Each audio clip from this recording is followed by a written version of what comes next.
Hello everyone, welcome to Chapter 8, Lesson 1, or simply Lesson 8-1, Volume of Cylinders. In this chapter we will be answering the question, why are formulas important in math and science? And we will learn or practice the vocabulary volume, cylinder, and composite solids.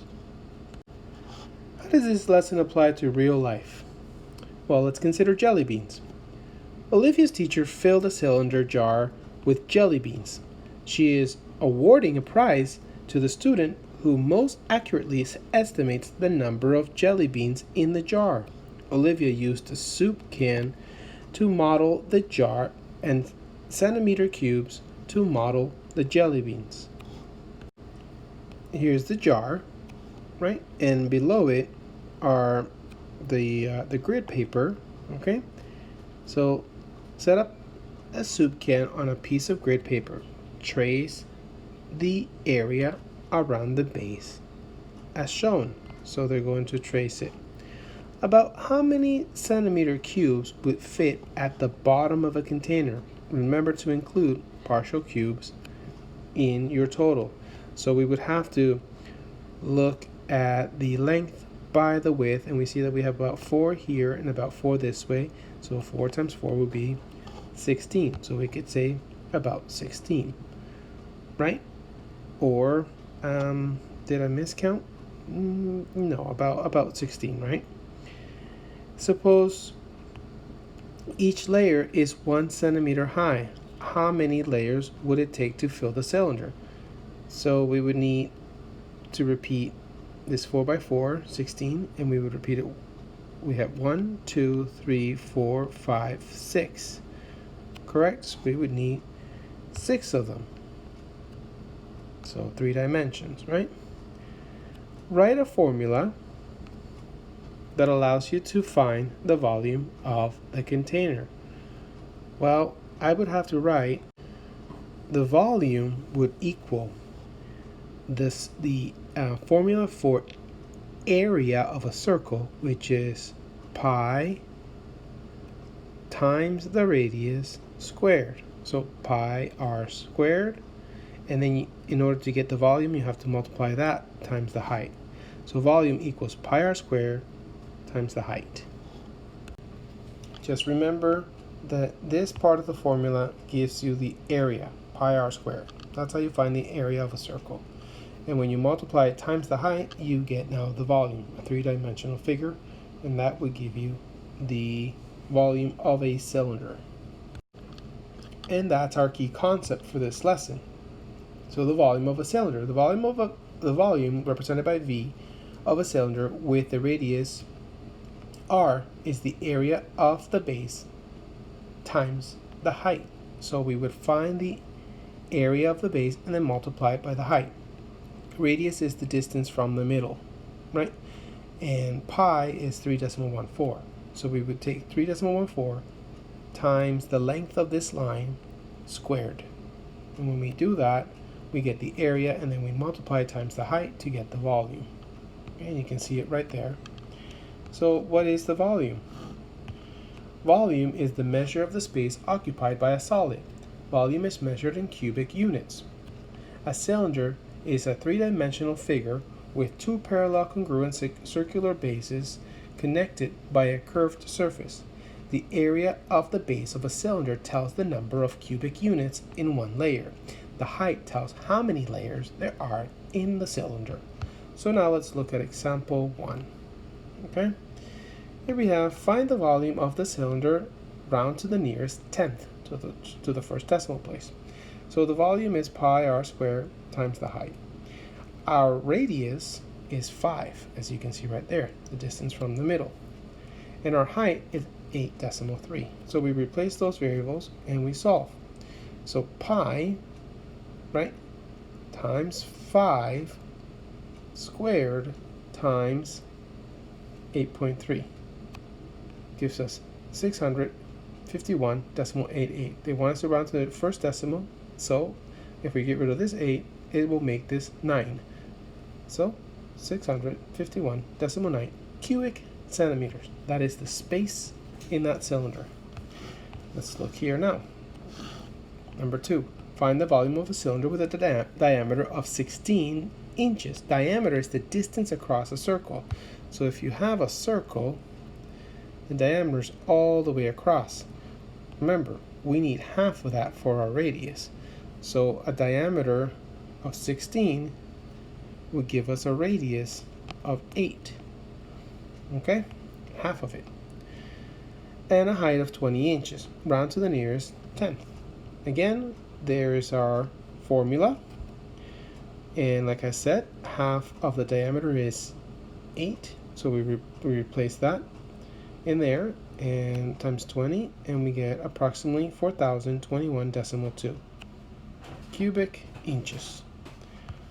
Okay, if you think you got it, try A. You have a radius of 3 inches and a height of 1.8 inches.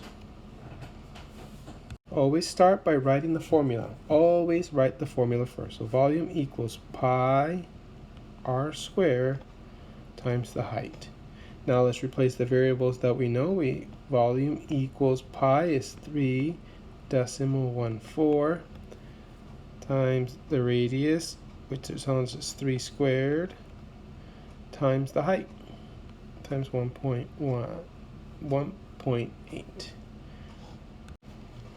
Now remember, we must follow order of operation. So in order of operation in BEDMAS, we don't multiply these two values first. We first have to do exponents. So let's get rid of the exponent, right? And we would get 9, because 3 times 3 is 9.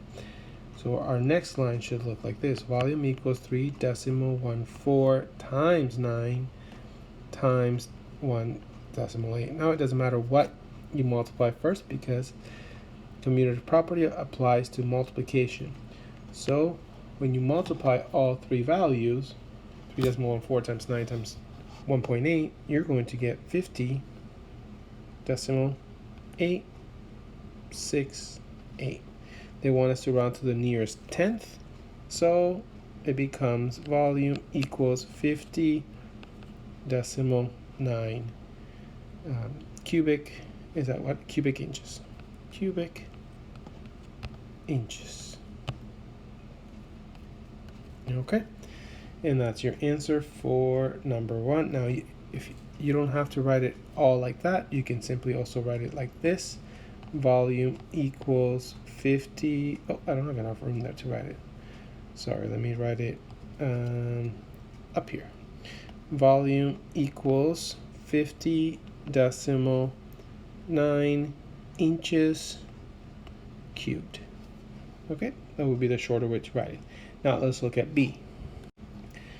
For B, we have a diameter of 12 millimeters. Now, diameter is the distance across a circle, so I only need half of that value for my radius, and a height of 5.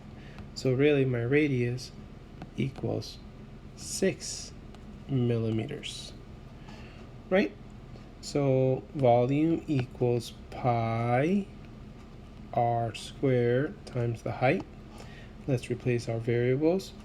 We have volume equals pi is 3.14.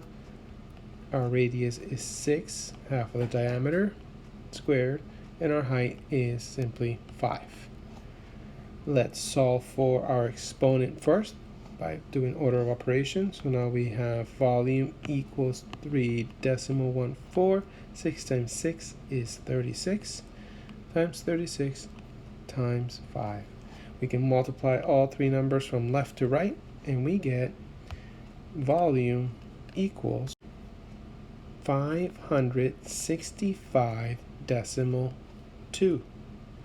Now, some of you might have gotten decimal 5 if you use the pi, not 3.14, but if you used pi on your calculator, the symbol pi.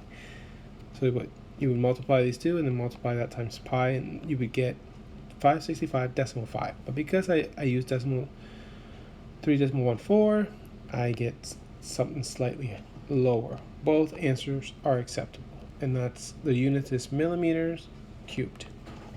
Okay? Example 3. A metal paperweight is in the shape of a cylinder. The paperweight has a height of 1.5 inches and a diameter of 2 inches. How much does the paperweight weigh if 1 cubic inch weighs 1.8 ounces? Round to the nearest 10.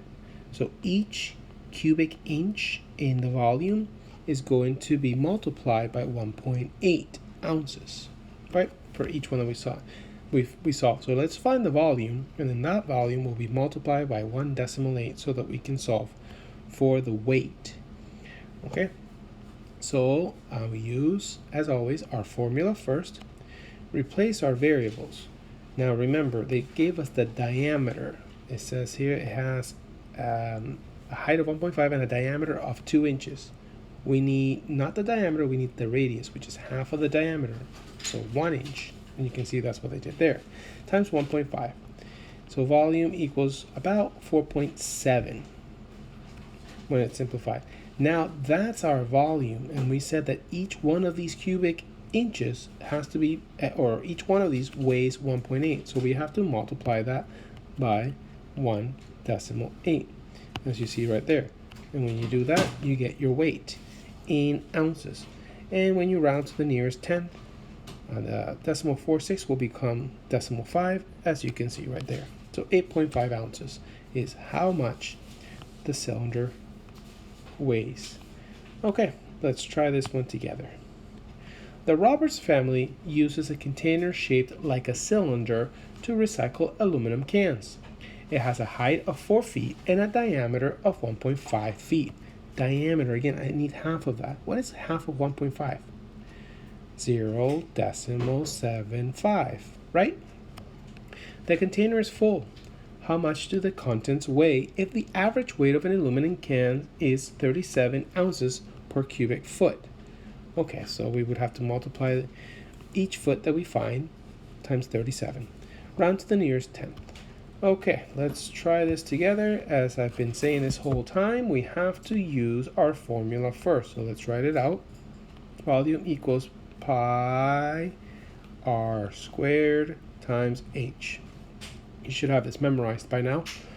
Volume equals 3.14 is our pi. Our radius, we already established that is half of our diameter. So it's going to be 0.75 squared times our height, which is 4 feet, times 4. Times 4. Okay, let's solve here for, or let's get rid of our exponent first. So 0.75 times 0.75 is 0.5625 times 4. Now we just multiply from left to right. You can use a calculator at this point. So volume equals, I get 7.065.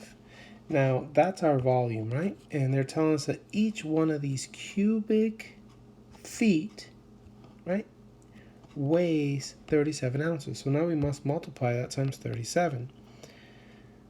No, but that's no longer a volume, so I shouldn't even do it there, right? That would be improper. But in a new equation, we want to write our weight, right? The weight equals our volume times 37. And when I do that, I get, let me just punch it into my calculator. I get the weight is 261.405, or because I didn't use the pi symbol on my calculator, I just used decimal 314. My answer is slightly different. I get 405 as the weight, or you can simply, if you got 261.5, I will accept that as well. So that is the weight in ounces, so OZ. And finally, for the last part of our video, volume of a composite solid. Composite is an item made of more than one item. So in this case, it would be a shape or a prism made of more than one shape. So objects made up of more than one type of solid are called composite solids. To find the volume of a composite solid, decompose the figure into solids whose volumes you know how to find. So essentially break them apart and find each solid on its own. So let's see here. We have a cylinder inside of a cube. Yeah, 12 by 12, but doesn't tell us the height. So let's see. Tanya uses cube-shaped beads to make jewelry. Each bead has a circular hole through the middle. Find the volume of each bead. The bead is made of one rectangular prism, so it's a rectangular prism, and one cylinder. Okay. Find the volume of each solid, then subtract to find the volume of the bead. So yeah, we would have to find both volumes and then subtract the middle so that we only get the solid or the volume of the bead without the hole in the middle, the cylinder hole. And here's what we have. So the rectangular prism has a volume of base times height. Okay, and we have the volume would be 12 times 12 times 12. I guess the height is 12, so that's actually not rectangular. That would be a square prism, or a cube. Sorry.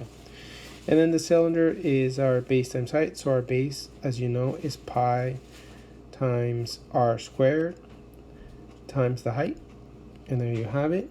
So now we're going to subtract the cylinder, the empty area, out of the whole cube, and we get 1,690.3 cubic millimeters. And that's how you get only the volume of the cube. Okay, let's try the last one together, or you can try it on your own if you want to challenge yourself. The service club is building models of storage chests like the one shown to donate to a charity. Find the volume of the chest to the nearest tenth.